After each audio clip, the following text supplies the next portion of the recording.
Yes, Audrey, can you confirm, is that recording now? It is indeed. Yep, lovely. Excellent. Okay, well, thank you so much to all of you for joining us this evening. Welcome to our webinar. For those of you that don't know me, I'm Alicia, and I'm one of the pharmacists that work in the Irish Institute of Pharmacy. So the topic for our webinar this evening is social media for pharmacists creating impact online. This topic was chosen by yourselves. So we would have chosen this topic as we saw it mentioned by quite a few of you in feedback that we would have received from you from previous webinars. But to consider the topic of social media, there are of course many different areas that could be explored. So for the purpose of the webinar this evening, we're going to be looking at the role of social media and how it can be used to support professional practice. And so I do hope that you find it beneficial. I certainly have learned a lot. I suppose before I began preparing for the webinar, I would have thought just because I use Facebook and Instagram that I know social media, but no, I have learned quite a few things. It has opened my eyes to aspects that maybe I hadn't considered, such as, for example, using my private social media accounts. It also opened my eyes to the potential that social media could offer. So pharmacists, for example, by having more impactful digital presence, perhaps we can use that as a tool to support our profession, to promote the profession of pharmacy, to create awareness, to reach more patients, and to raise the profile of pharmacy. So it is quite exciting to consider that it is a largely perhaps untapped potential, and quite interesting to explore the different areas around that now this evening. Our speaker this evening is a healthcare communications strategist, and she has lots of tips, lots of advice, and lots of insight. So having said all of that, there's quite a lot to get through. And so what I'd just like to do is very quickly go through some domestics. You've probably heard all of these before, but just to go through them, we do ask that you keep your microphones muted. This is just to make sure we have the best sound possible. Videos can be on or off as you wish, but we would advise if you experience problems with, for example, poor internet connection, you might be as well to turn the video off, as this can certainly help. If you have any difficulty with sound, you could try first to ensure your sound or your speaker is not muted or turned down on your computer. Now, I've been told before that if anything, I speak way too loud and not way too quietly. So you certainly shouldn't have problems hearing me, hopefully. But that's something to try anyway. Check your sound isn't muted. If that still isn't working, you can try logging off and then log back in. That usually works. Please feel free to use the comment box for any questions or comments. We do quite a bit of content to cover, but if possible, we should be able to get to some of the questions as well. Although I would say that perhaps the questions could be covered in the presentation. So for that reason, we'll leave the questions to the end. And if there are any burning questions that we feel haven't been covered, we'll see if then they can be covered at the end for you. Just to let you know, this is being recorded. The recording will be available on our website. So if any of you would like to return to listen back to anything, you can get that on the website probably from tomorrow. And it's also there for any pharmacists who mightn't be able to tune in this evening. And finally, just to let you know, we may use some anonymized information from the webinar. The format of this evening will be similar to our other webinars. I'll introduce you to our presenter. We'll have presentation followed by some conversation, and we will finish by 9. So you have my word, we will definitely try to finish by 9 o'clock. So now I am delighted to introduce our presenter for this evening. So Marie Ennis O'Connor, as I mentioned, is a healthcare communications strategist. She's also a keynote speaker at various events and conferences. So we're delighted to have Marie with us. Welcome, Marie. I'll hand it over to you there now. Thanks so much, Alicia. Good evening, everybody. I'm really delighted to be here with you this evening because I'm talking about my favorite topic in the world, social media. So thank you for that introduction. I don't need to introduce myself, but I do want to take just a few moments at the start to tell you why I think I am qualified to speak to you this evening about social media. So firstly, I'm a board member of the Mayo Clinic Social Media Network in the US. The Mayo Clinic is a great example of what can be achieved when social media is treated as an essential tool in healthcare communications, not just an optional extra. So I'm going to be speaking a little bit more about that during the presentation. A lot of the learnings then that I pass on to my own clients comes from being connected, I'm going to use the word connected a lot this evening, to a global network of healthcare practitioners and communicators. And today I'm delighted to be able to share some of those learnings with you. Secondly, I've spent over a decade working professionally in social media, which means if you don't know, we actually measure social media years like dog years. So that means I've been doing this work for over 70 years. And in that time, I've learned a lot about how to use social media with passion and with purpose. Now, I deliberately say passion because social media isn't just my job, it is my passion. And some people call me obsessive, but I prefer to call it evangelical. And that evangelical zeal was actually lit in me at a very dark time in my life. I was diagnosed with breast cancer 15 years ago, and actually I only just realized today, the 30th of October, is the 15th anniversary of my surgery. So with that diagnosis, I was immediately catapulted into an alien land.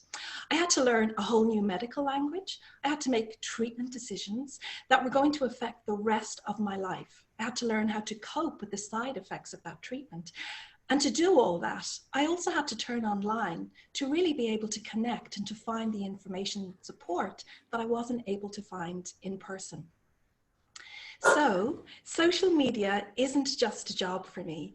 I truly believe that we can improve care for patients by developing better online engagement.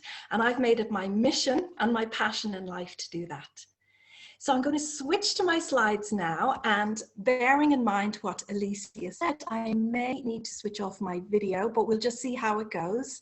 I seem to be on a good internet connection tonight, but just let me see where it goes. So just give me one moment to switch my slides. This is always the fun part. Is it going to work or not? I know, isn't it? Okay. Thanks very much for sharing that with us, Marie. Thank you. It's a personal story, but at the same time, sometimes I think that, that it's good to get that context as well. Okay, can you let me know if you can see my slides yet? Not yet. Okay. How are we doing? It's just still a black screen for now. But okay, just one moment. I'll get there. I'm going to have to start again. Just 1 second. I'm going to switch my video off. And now I'm going to try sharing my screen. Okay. Excellent. Yes, we can see that. Super. Great. Great. Okay. Okay, great. Is my video on or off? Your video is off. Okay. All right. So on the social media adoption curve, I was one of the early adopters because I realized early on that when used correctly, there is huge potential to communicate with patients and to get evidence-based information to them. But how about you? Where do you fall? Now, if you look at this graph, and actually me looking at this graph right now makes me realize that I've quite a task ahead of me in this talk because I have to address each of you wherever you are on this curve. But the thing about social media, as with life, it's constantly changing, it's constantly evolving. So even if you're already using social media in your profession, and I know that many of you are, there's always something new to learn. If, however, you're watching this and you're still skeptical about the relevance of social media in healthcare, I do understand your skepticism. But if social media was only about the Kardashians and what you ate for breakfast, then of course, social media is nothing more than a distraction. And I fully agree, it has no place in medicine. But whether you embrace or reject social media, the reality is social media is not going anywhere. Social media is a fundamental shift in the way we communicate today. And that shift has become ever more pronounced over the last few months of the pandemic. Here's a recent report from the Global Web Index, which reports that increased time, we're seeing more and more people using more and more social media, increased time across all demographics of the public. And healthcare professionals are going online more too. My colleague Nora Cutcliffe, who's a biopharma consultant in Toronto, sent me this link to a paper she read, and it highlights how lockdown forced medics to shed their social media aversion, anxiety, and inertia overnight, flocking online to gather the latest medical information about COVID. Now, that makes sense. I know that I, for one, still heavily rely on the HSC Live updates on Twitter. I think that their use of social media has been exemplary over the past 6 months. And so I would like to think that we could finally put the myth to rest that social media is nothing more than a fad, that if we ignore it, it will go away. Because we still talk today of social media as new technology, but in fact, social media isn't really new. It's merely the next evolution in communication technology, which began way back in 1874 when Alexander Graham Bell invented the telephone. Now, I love this story. The inventor offered to sell his telephone patent to Western Union, but the committee appointed to investigate the offer, well, they concluded that the telephone was hardly more than a toy and inherently of no use to us.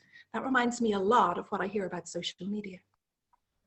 So it took 75 years for the telephone to reach 50 million users. And then when the radio came along, it took 38 years to have 50 million owners. And the television, something that was thought too expensive to ever take off as a popular consumer product, took 13 years. Then came the World Wide Web in 1989, and in a short 4 years, 50 million users were surfing the internet. When a 19-year-old Mark Zuckerberg released the Facebook.com from his Harvard dorm in 2004, it took Facebook just 3 years to hit the 50 million mark. But this is actually quite slow compared to social media channels like YouTube and Twitter, which were even faster at 10 months and 9 months respectively. So the point I'm trying to make here is that social media is simply the next natural step in the evolution of communication technology. And the trend is for ever faster innovation and adoption rates.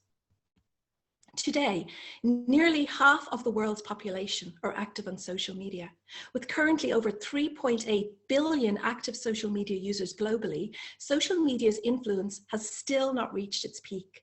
By the time you finish listening to me this evening, the number of active social media users will have multiplied exponentially. That's a remarkable fact, given that most social media was still in an embryonic state just a decade ago. Let's look at some Irish stats.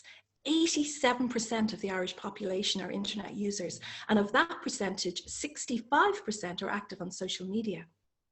Irish people spend almost 6 hours on the internet every day, and of that time, almost 2 hours is spent on social media. The second myth that I hope to dispel this evening is that social media is just for young people. Now, this is something I hear all the time. Oh, but my older patients aren't on social media. In fact, the fastest growing age group on Facebook is 50 and over. Although to me right now, 50 doesn't sound that old, but certainly the older people are on Facebook. Social media myth number 3. Oh, we can't use social media, it's too risky. Well, like anything new, there are risks and there are consequences of using social media. But again, this is nothing new. The 1865 Act, called the Red Flag, required all cars to travel at a maximum of 2 miles per hour in the city, as well as requiring a man carrying a red flag to walk in front of the vehicle. A mistake I often see with healthcare professional use of social media is that they don't see them as tools, but rather as toys. So if you think about it, when a healthcare provider has a new technology, they're very rigorous in how they use it and how they incorporate it into practice. You need to have the same mindset for social media.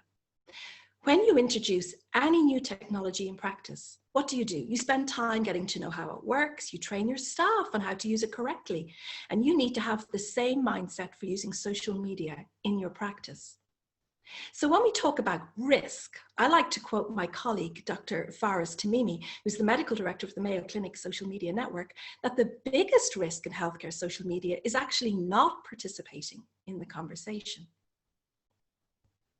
So whether you're active on social media or not, you should have a clear understanding of why you are choosing to use social media or why you don't choose to use it in your professional life. As Dr. Brian Vartabedian, an American pediatrician who's excuse me, very active on social media puts it, we can't value what we don't understand. So what I propose to do now for the remainder of this webinar is to explore in more detail that value with you. Now, on your registration, you had a chance to ask which topics and questions you'd like me to answer. I was absolutely blown away by the response. Over 200 of you responded with questions. It shows a great appetite to learn about social media, which I'm absolutely delighted about. But obviously, I won't get to cover all your questions in the next hour, but I will do my very best to answer as many of them as I can. To that end, and because I'm a real geek, I've grouped the most frequently asked questions into themes. And towards the end of the webinar, I'm going to answer as many of these thematically as I can for you. And also, when you get the slides after this presentation, I will have embedded links to further resources to help you learn more. So I've got you covered. So here's this evening's broad learning objectives. We're going to start by defining social media, because I think there's a tendency, and Alicia alluded to this at the start, for people to think, oh, social media is about being on Twitter or Facebook, it's about the tools, but actually it's so much more. Next, I'm going to make the case for applying social media to the healthcare context. I'm going to do this by showing you some of the top trends in social media today and how we can apply them to the practice of healthcare. We're going to look at why and how you should take control of your online identity. And I'll address some of the challenges which you identified to me in your questions in implementing social media. And along the way, I'm going to be sharing some tips to help you develop more confidence and become socially savvy. So if you're on Twitter, I want you to share what you're learning. You can tag me, I'm at JBBC. You can tag at IIOP, and you can use two hashtags, Let's Do Social and HCSM Pharm, which stands for Healthcare Social Media Pharmacy. So first, let's define social media. Now here's a very academic definition. Kaplan and Heinlein define social media as a group of internet-based applications that build on the ideological and technological foundations of Web 2.0 and that allow the creation and exchange of user-generated content. I've said this definition many times over many years and it still won't stick for me, so I have my own definition that I like to use. Social media is the process of people using online tools and platforms to share content and information through conversation and community. I like to use this definition because it emphasizes the interactive nature of social media, that conversation, that community, which I believe is how you communicate with impact and communicate successfully online. Because without this element of interaction, social media isn't actually social, it's social media. Social media rewards substance. So if you're talking solely about you, there's no real substance. You certainly won't be communicating with impact. It's simply just another form of broadcast media if you use it this way. This is probably one of the biggest mistakes I see people make online. They use social media for one-way communication. For any type of communication to be effective, there must be some two-way flow of information, and it's the same for social media. Without this two-way conversation, we are still stuck in an old Web 1.0 mindset. Now, original internet websites allowed only one-way communication through static web pages. However, social media, which evolved from Web 1.0, brings people together in a more dynamic and more interactive space. Take a look at the word social media. So you see it's made up of two components, social and media. Now, most people start with the media or the tools part, and the social aspect comes second to this, if at all. But again, and I know I'm repeating myself, but it's such a key point, it's the social in social media that's the most important element in any successful social media strategy. So please bear this in mind as we go through. Howard Lux, who's an orthopedic surgeon, believes that to ignore the intersection between healthcare and social media is to potentially ignore our own relevance as a healthcare practitioner during the next decade. That's a bold statement. So how is communication via social media beneficial to patients? Well, social media can widen access to health information. It facilitates health communication and promotion. it counters misinformation, and it creates trust and credibility. But why should pharmacists care about social media? Well, I turned to my online network and I asked this question. And Thomas Comfrey, hi Thomas, if you're on this call, came back to me and he said, I use Twitter mostly to learn, to network, and hopefully show that what we can do as a profession. I like his advice. His best advice is to pick a platform and build on it day by day. I'm going to be returning to this theme of consistency a little later on.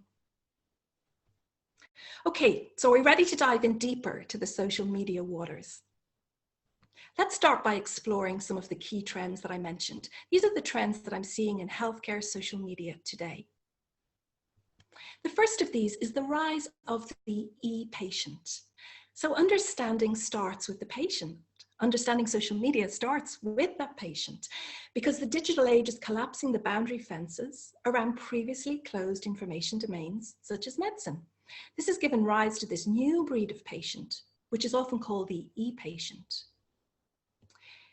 Here's some research conducted for the UK Digital Health Report, and it's based on 61 million Google searches and a survey of over 1,000 adults.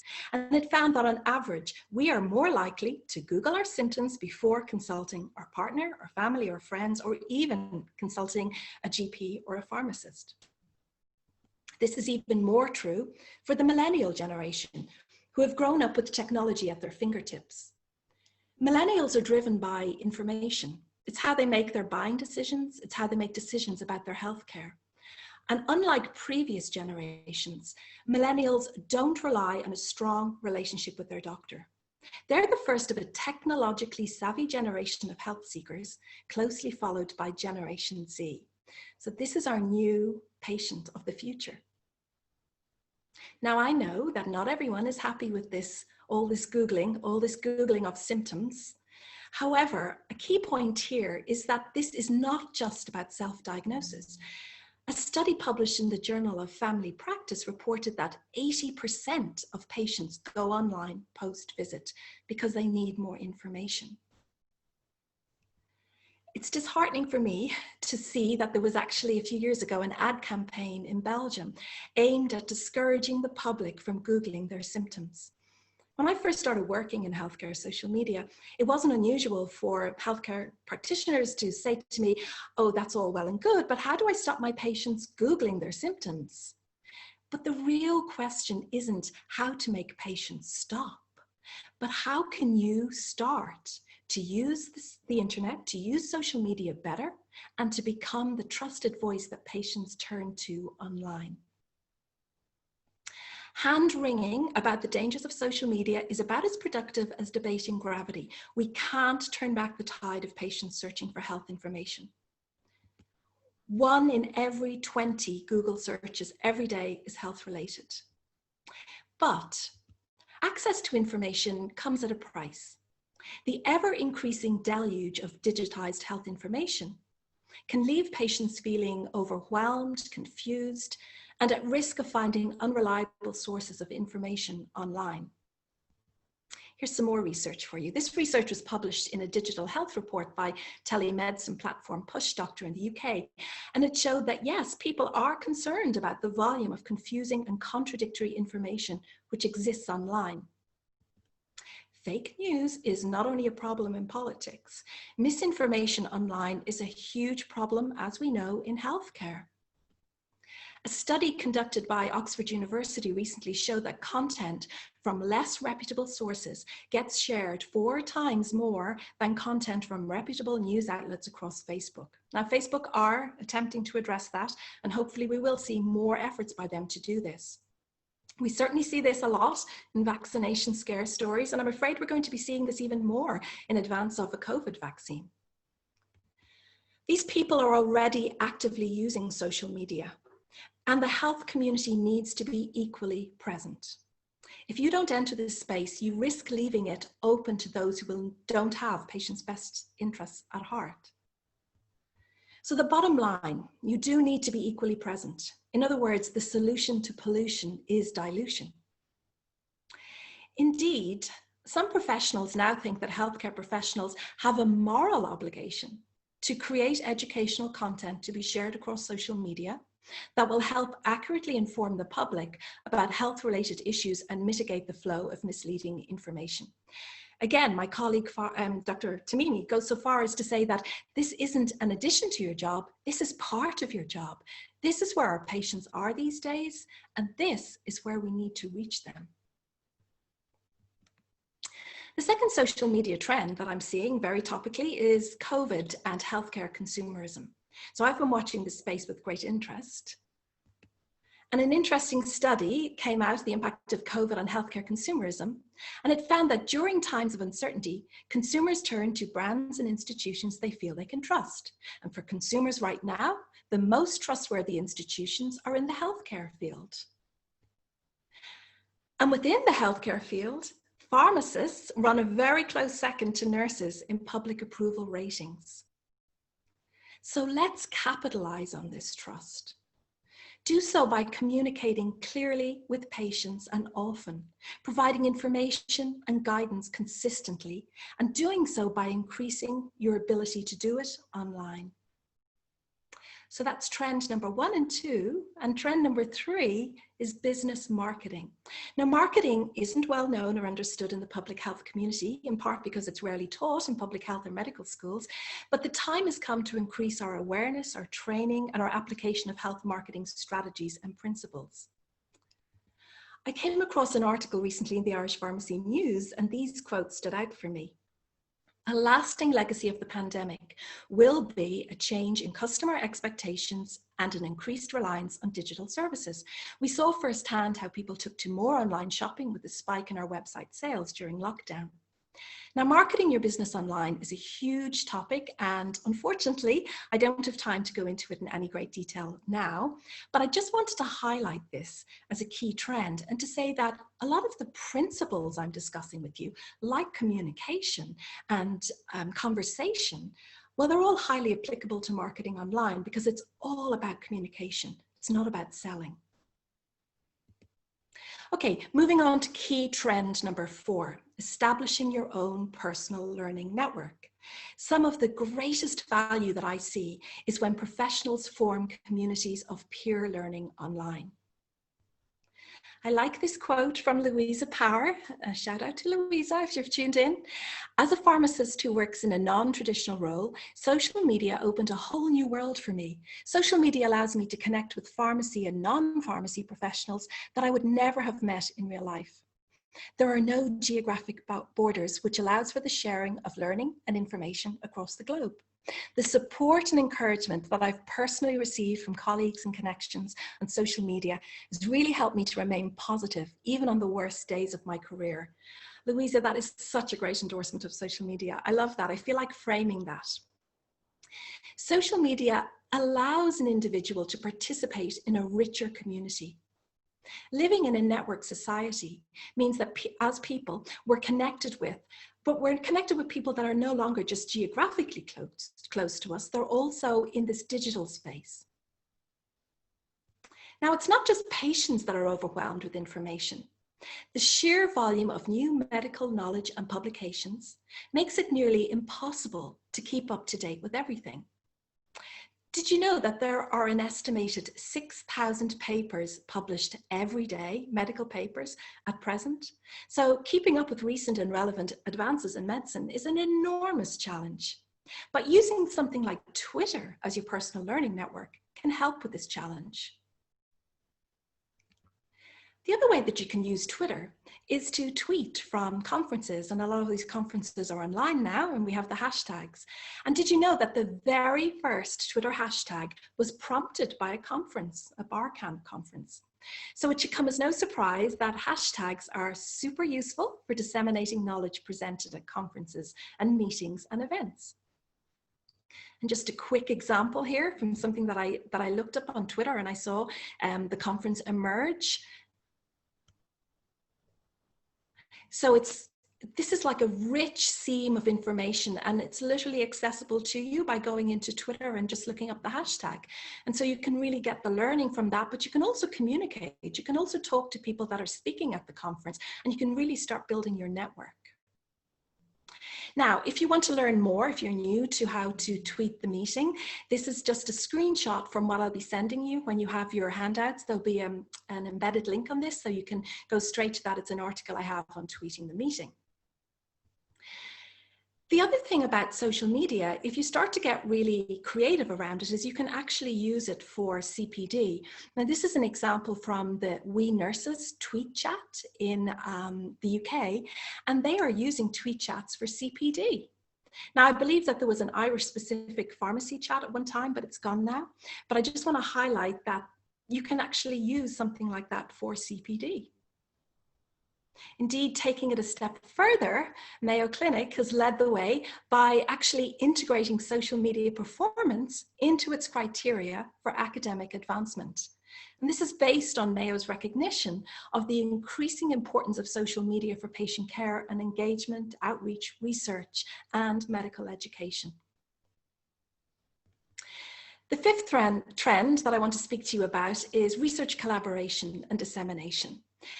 There's a belief that today's scholars should occupy and make their impact in digital spaces alongside traditional ones. Crowdsourcing is probably the #1 thing that I love the most about social media. I mean, look at this tweet. Of 52 papers included in our new systematic review, 4 good and recent ones came from my Twitter feed. I love that. I've had first experience myself of this. I was a co-author on a crowdsourced publication on the topic of social media in colorectal surgery. I was actually recruited as a collaborator through Twitter, and we collaborated through Google Docs. And I love this quote from Andres Maldonado. He said, "It's pretty amazing to see how a paper can be written for many people all over the world. It's like magic." It was two years ago since I did that paper, and I still think it's amazing that we did it that way. So you may be familiar with Altmetrics scores. These metrics were created to reflect the influence of scientific works on social media.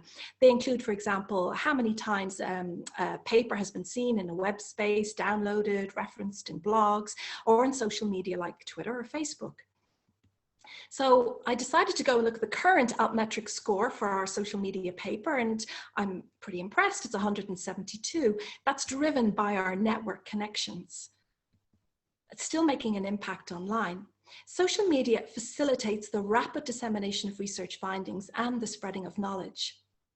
The so-called Twimpact factor, which in a study by Gunther Eisenbach found that highly tweeted articles were 11 times more likely to be highly cited than less tweeted articles.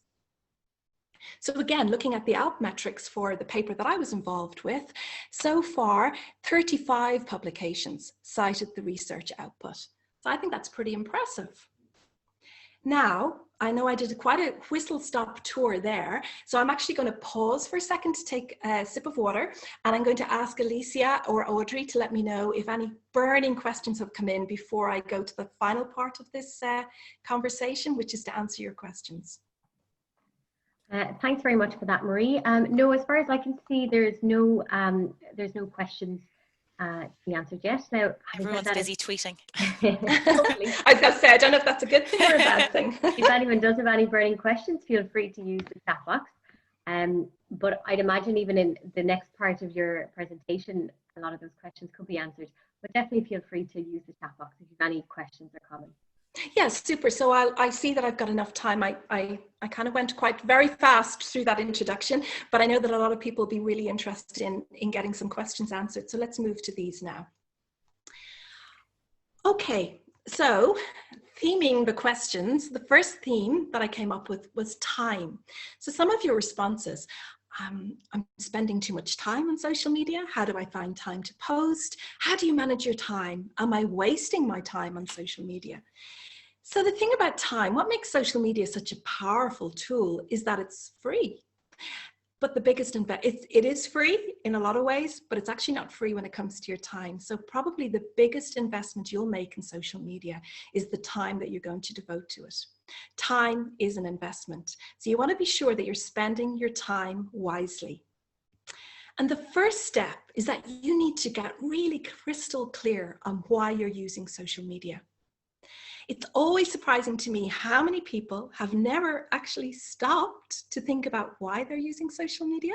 So they just jump on board and away they go.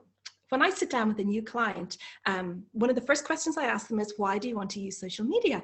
And many of them look at me blankly, or they answer me by saying, oh, because everyone is on social media, or, oh, my boss said we should be on social media. So this is a really important step. Getting clear on why you want to be on social media is a critical first step if you aren't going to waste your time. Now, if you're already using social media, a really good tip is to take some time to figure out how you're spending your time on it. So it's a really good idea to audit your actual existing current social media. An audit will help you identify which social media platforms are working best for you. And then you can focus your time more productively on those channels. And then you can drop the platforms that aren't working so well. So that's an instant time saver right away. Again, I'm going to have this on the slides that you're going to get at the end of it. I have a 10 steps for social media audits. You'll be able to download that. The second tip is to create a social media calendar. Now, social media requires consistent content for you to make any kind of an impact online. So when it comes to priming the social media pump and keeping your ideas flowing, a social media calendar is your best friend for planning ahead. Social media, or you can call it a content calendar, helps you to maintain this consistent content production schedule. And you can create a really simple one using an Excel spreadsheet. So the idea here is that you plan your content in advance. You can map out monthly themes, which could include, for example, seasonal activity, industry events, holidays, etc.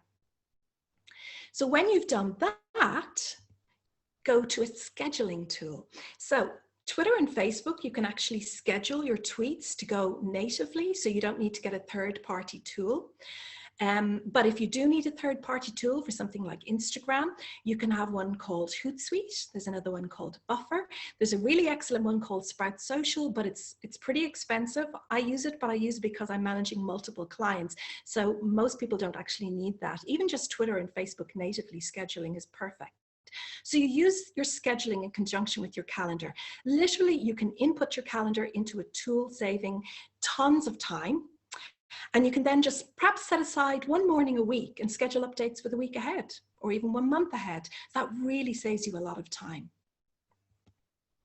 Again, you'll find when you get the notes that I have something here on how to manage social media using Hootsuite, which is a free application and it takes you step by step through the process. I promise that will save so much time. One of the most underused features of Twitter, I realize that I'm focusing on Twitter a lot, but I got quite a lot of questions around Twitter. But one of the features that you can use is Twitter lists. Now, Twitter lists are so effective. They're a simple way to get a handle on your Twitter feed. So each time you follow someone new on Twitter, get into the habit of adding them straight to one of your lists. On the screen there, you can see a list, and I'm actually still trying to figure out what Johnny is, the HSE Live lists. So I also wanted to show you that, to show you that you can actually subscribe to other users' lists, to organizations' lists, and it's a great way to find out the right people to follow maybe. So it's a really interesting space to explore. And again, when you get your notes, you'll find my step-by-step guide to how to create Twitter lists. I also am going to send you my 10-minute a day social media plan, which sounds very marketing, but it's actually just a marketing way of saying you can do social media in 10 minutes or less per day. And I have a whole guide to it, and you'll get that in the notes. Okay, another question that I got was, how do I grow my audience? Now, with audience, let's move to the next one. The thing about the audience is, it's actually quite simple. What you want to do is you want to share helpful content. You want to do it on a consistent basis. And again, you want that human side of things. So you want to show your personality. I think I have a nice example here. I'm going to bring up Louisa again. I love this from Louisa. This doesn't stop Louisa being super professional, but I just really like that. It makes her seem so approachable. And I really, really like that she has that up on her profile. So it's a great example of how you can be professional and human at the same time. Again, I have something in the notes that you're going to get. This time it's about LinkedIn, but you can apply the same thing to Twitter. It's how to develop a daily routine. So another question that I got asked a lot was about social media platforms or channels or tools, apps, whatever you want to call them.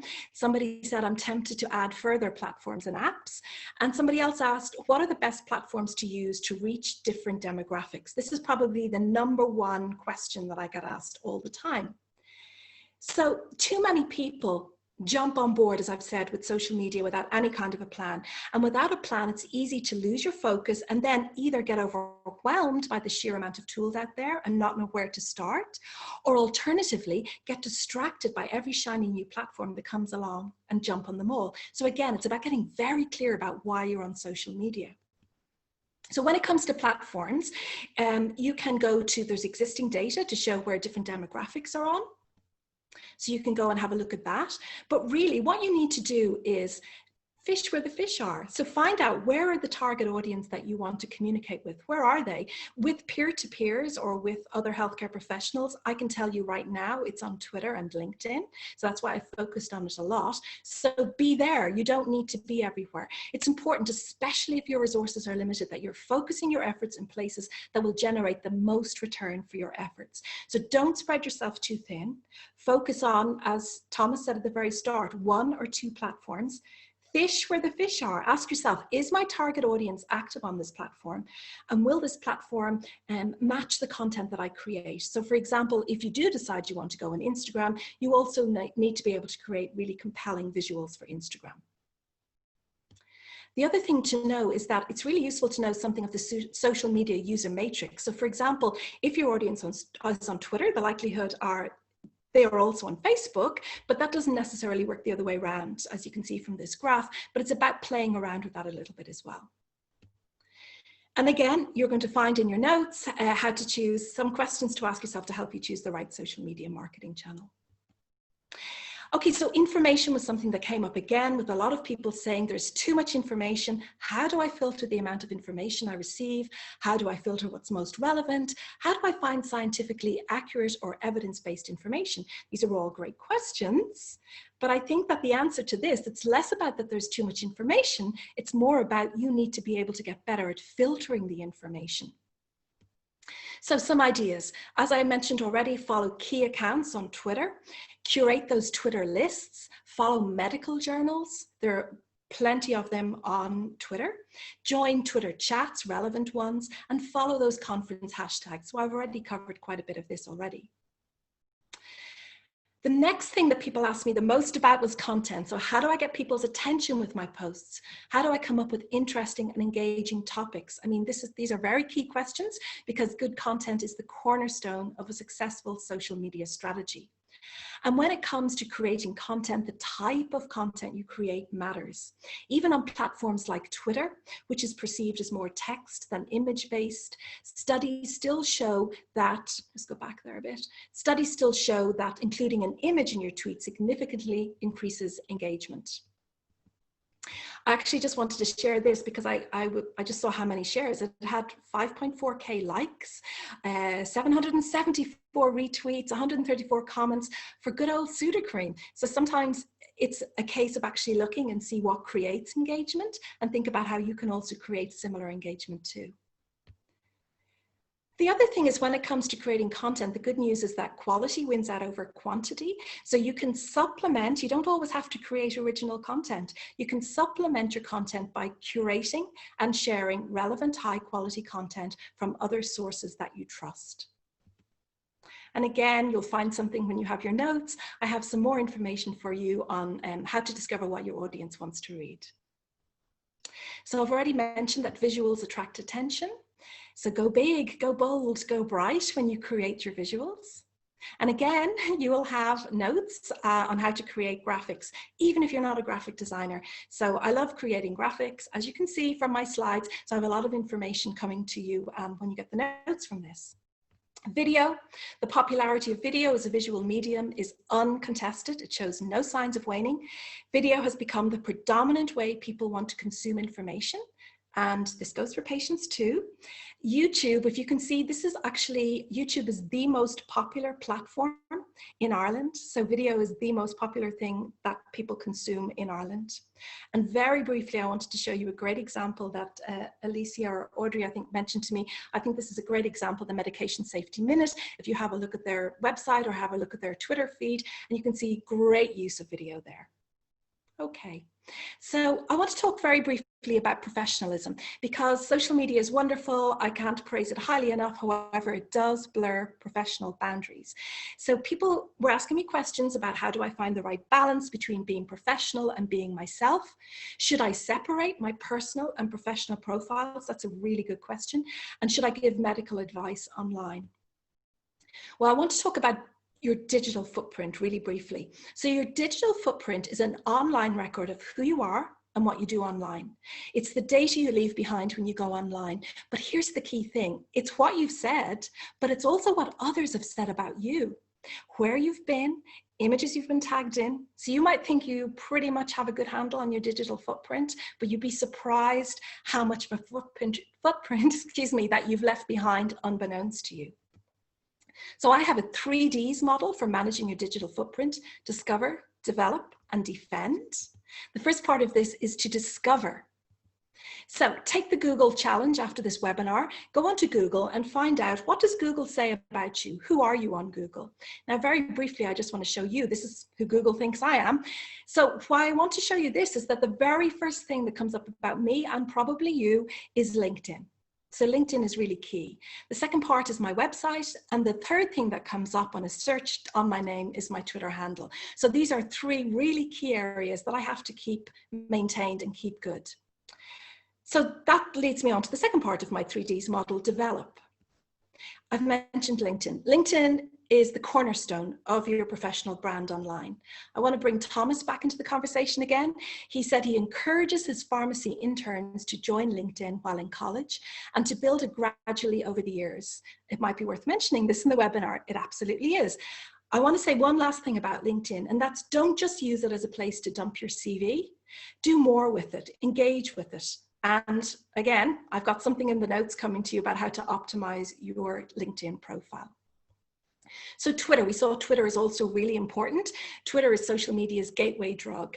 I've spoken about this quite a bit. You can use it to find relevant accounts to follow. You can find common interests through hashtags, join relevant Twitter chats.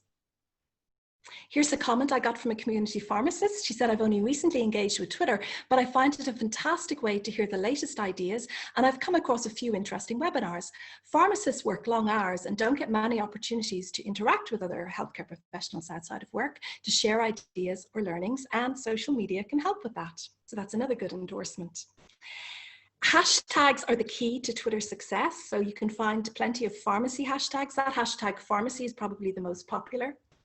Again, you can see if you go into the actual hashtag, you can see all the people that are tweeting using that hashtag. If you're new to Twitter, you just click on their profile and start following them and start learning from them. I know I went through it very quickly at the beginning, but I hope you have been tweeting using Let's Do Social and HCSM Farm. So that's just a little brief reminder towards the end. And again, in your notes, you're going to have some more information on how to drive more engagement on Twitter.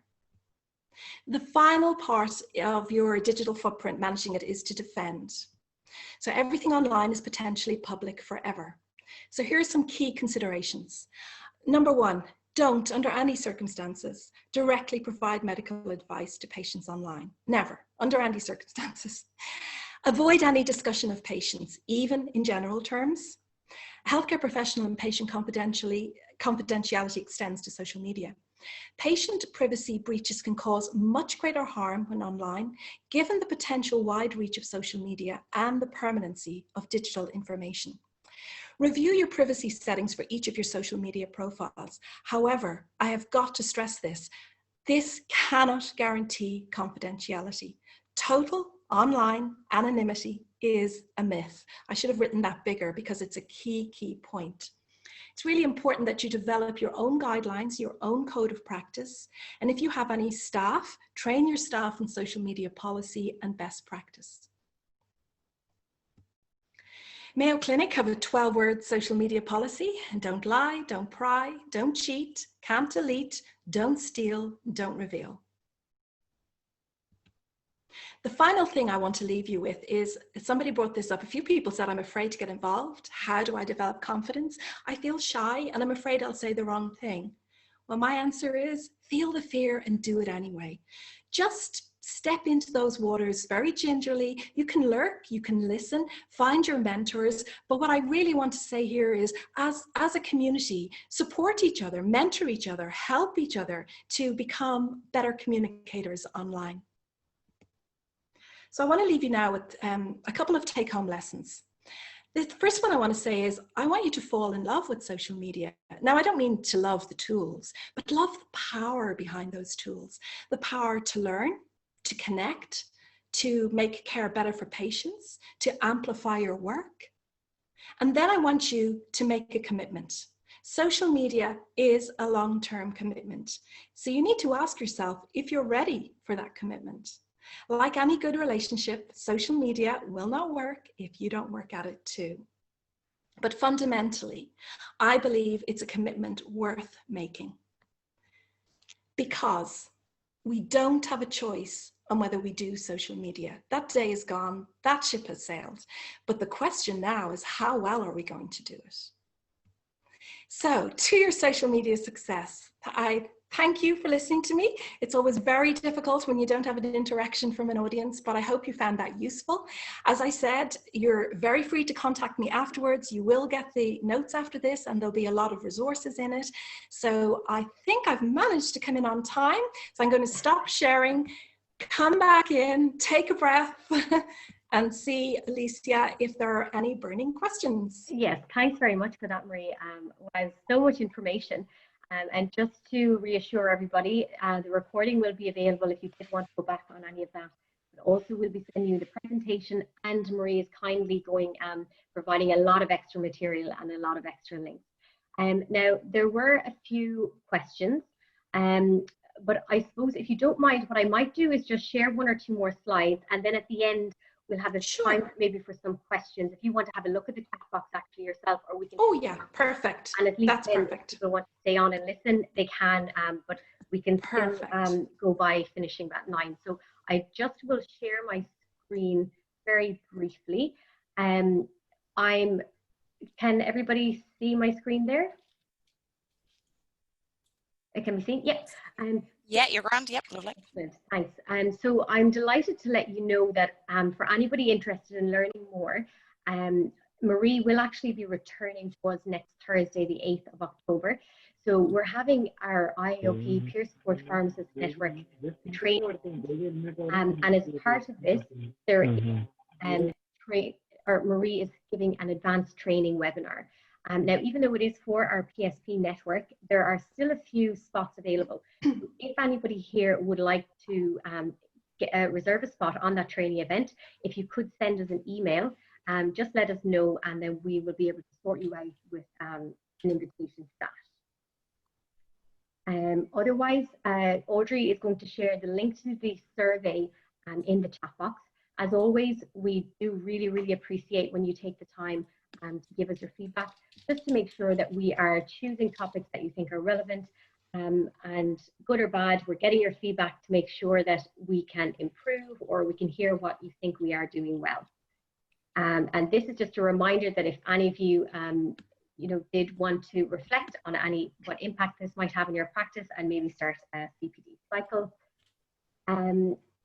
I, of course, want to thank you for spending the last hour with us. I want to really thank Marie for giving us so much information, so many insights, so many tips. And finally, to highlight our next webinar, our next Wednesday evening webinar on the 14th of October.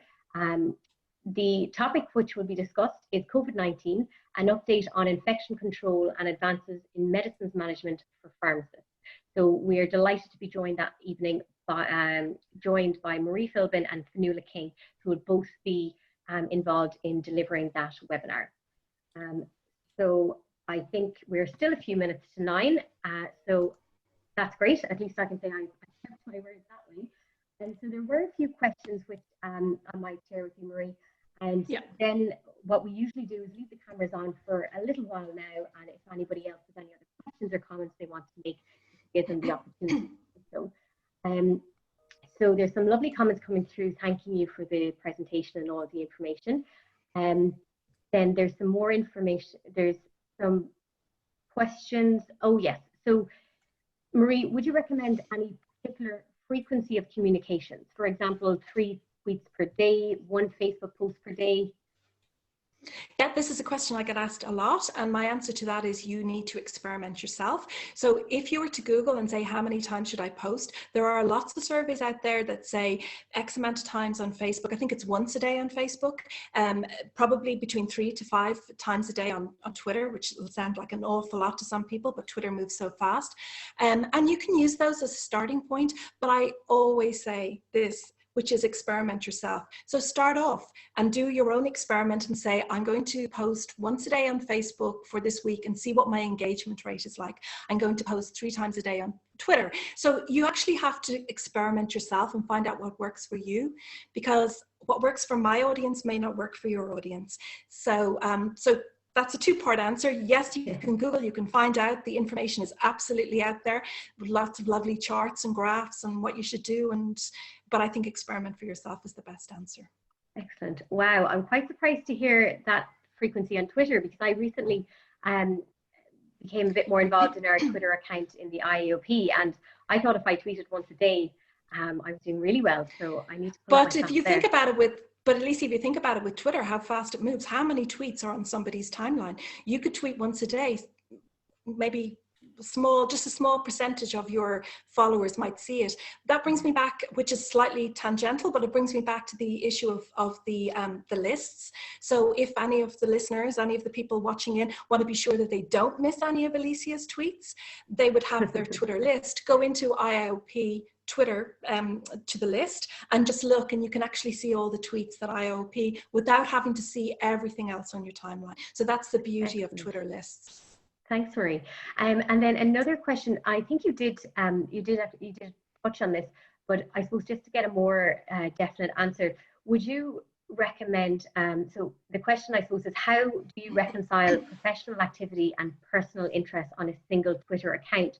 What do you think about having separate work and personal accounts, similar to what many people do with email? Yeah, and it's something I've come up against myself as well. So I'm very, very active on Twitter, and it is I told you the story about being recruited to write a social media paper from Twitter. So Twitter is very much my professional handle. However, it's also me personally. So people will also be able to go back and find out the story of, say, my breast cancer diagnosis, or, maybe different kind of things. So I actually think it's okay. I think it's okay to be professional and personal. I gave that example of Louisa, which I really liked. And again, we're coming back to this. What I think we need to do is have a look and see who's doing this really well. So who is comfortable in their own skin, being themselves personally, but also being professionally.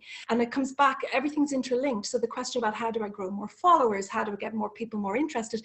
People are interested in you, not necessarily the professional you. So it's about being able to strike that balance. And there's a maturity in that. And it's not easy. Absolutely. I think that you can have 2 totally separate accounts.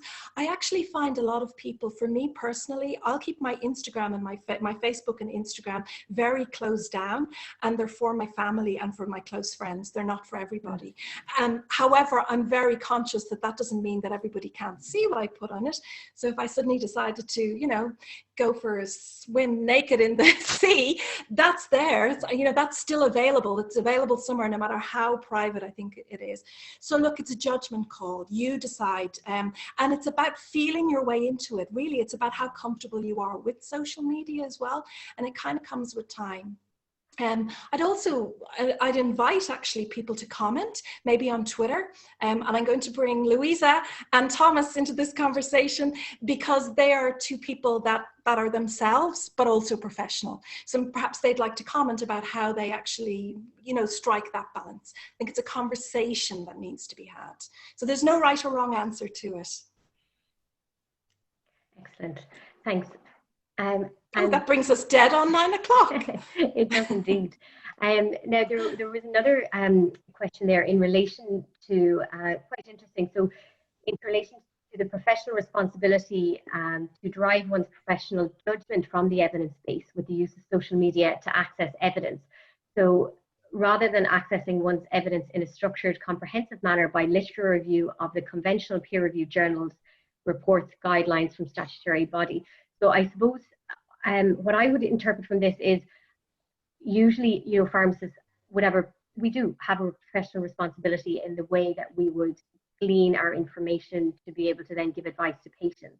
So how that would then fit in with information we might find, such as research that might be available on social media. Would you suggest pharmacists just use a similar approach and approach, you know, how they look at this information in a similar manner?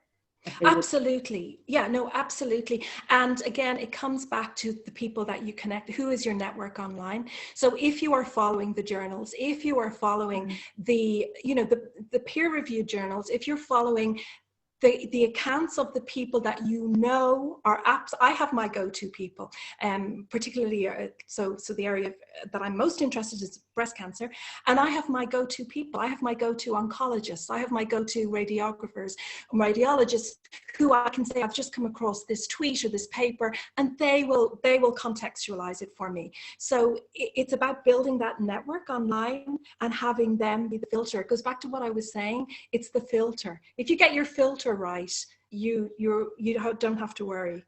Yeah, excellent. So I suppose, yeah, in general, it's still about using, as you say, professional judgment and making sure that you're looking at this in the same way as if you see the information in a journal or something else. You still absolutely. How we interpret it. Absolutely. Now, if there was anybody else online, I suppose it does bring us to the end of the webinar. So for anyone who wants to pop off, but at the same time, we're going to be here for about another 5 minutes or so if anybody has any comments. I would love even to hear from anybody here that does have a more, I suppose, impactful digital presence than myself. Louisa, I don't mean to pick on you, but I feel I know you from your tweeting and from your Twitter profile. Would you have any comments to make? Well, just to thank Marie very much for what was a really informative and engaging presentation, and your passion and your zeal came across so well, Marie. And I felt like I knew you before, but I really feel like I know you now. And so thank you so much for that. Thank you, Louisa. And I suppose Marie has given us great tools, and I can't wait to put some of the learning into action. I didn't actually know about the Twitter list, so I'm really looking forward to that. And I agree with what Marie is saying. I think it's very much about being professional, but also showing a little bit of being a person on Twitter. And I think that's where I have made such great connections on Twitter. I found Twitter at a time in my career when I had lost my pharmacy mojo, as I said at the time. And I met and connected with people who gave me back my passion for pharmacy, and there are people, it was actually quite funny because I remember saying to my mum, I was going to the Clinical Pharmacy Congress about 12 months after joining Twitter, and saying to my mum, I'm going to meet these people, and I think she thought that they were, you know, they weren't real people, and she was kind of thinking that I kind of lost my mind, and in one sense it was lovely to meet these people in reality, and I've made such a huge network of pharmacy connections, and I call it my Twitter pharmacy family, and it is really, and as I said to you, Marie, it's on those really bad days in my career where, you know, I feel like nothing is going right, and you go on Twitter and you just glean information, and it's the information during COVID that has been so important, and the support during COVID, like Tomas, you know, has been so positive, and so many other people on Twitter have been hugely positive. And then also, just to name check again, the Medication Safety Minute, if people aren't following that, it is fabulous, whether it's community pharmacy, hospital pharmacy, or even industry. So yeah, no, it's absolutely fantastic. And thank you so much, Marie. It's been an amazing hour. I learned so much. Louisa, you're my new mascot. I'm going to bring you now to all my talks. No, I think it's wonderful. And I thank you, Louisa. And I just love what Louisa says. I think it's so important. I think that we owe it to each other to support each other. And so when people say, I feel shy, or I'm a bit nervous, or what if I say the wrong thing, nobody should feel so alone. that they're not quite sure which step to take. I think as a community, we need to support each other and we need to mentor each other. And I think Louise is going to be probably inundated now with people, but I think it's really important. I think that we have to support each other online as well. And that's really important when, you know, when the hard conversations happen online, which they will. It's important that we know somebody's got our back. I'm smiling at, I think it was Leonie said, I've unfollowed people because they talk too much about their kids' football. I understand. I've done that myself, so I do understand. So look, she's right. She's absolutely right, and I know you're absolutely right. It's a judgment call. You know, it's a judgment call. Some people have got, you know, to tweet a lot, but it's a judgment call. Excellent. So if anyone else has any other final questions or comments, feel free to turn on your microphone and you know, you can speak directly to Marie. Otherwise, we'll probably finish up in a few minutes. I just wanted to pick up on something that somebody said. It was privately, so I won't say the name, but it said that she had an ad hoc approach to social media, but I'd never considered till now a systematic approach to tweeting. And I just would like to maybe leave that as a key message. I think if we talk about bringing back to the title, which is communicate with impact, if you do want to make an impact, if you want to grow followers, if you really want to communicate, if you want to do this really well, you actually do need to take a little bit of time and just figure out more of a strategic approach to it. And I can honestly promise you, if you do that, you will see incredible results. And I think the frustration with people is that they're on it and they don't see any results, but really it's that little bit of strategy, those little tools, those little tips are missing. So I hope that that's been really helpful to people to know that there are plenty of tools, plenty of resources. And I'm actually now, when I tweet, I'm going to use the Let's Do Social HCSM Farm tweets going forward now. So I'll do that. So if I'm sharing any information, people can find it on that as well. Thanks, Marie. Well, from everyone here, thank you so much. That has been so informative. And I'm looking forward to that advanced training webinar next Thursday. And thanks to everybody for taking time out of your evening to come on to the webinar this evening. So hopefully we might see you either next Thursday at the advanced training webinar or at the next webinar on Wednesday, the 14th of October, covering the infection prevention control and advances in medicines management. We'll finish it there. Thanks again. Have a nice evening, nice night, everybody. Bye now.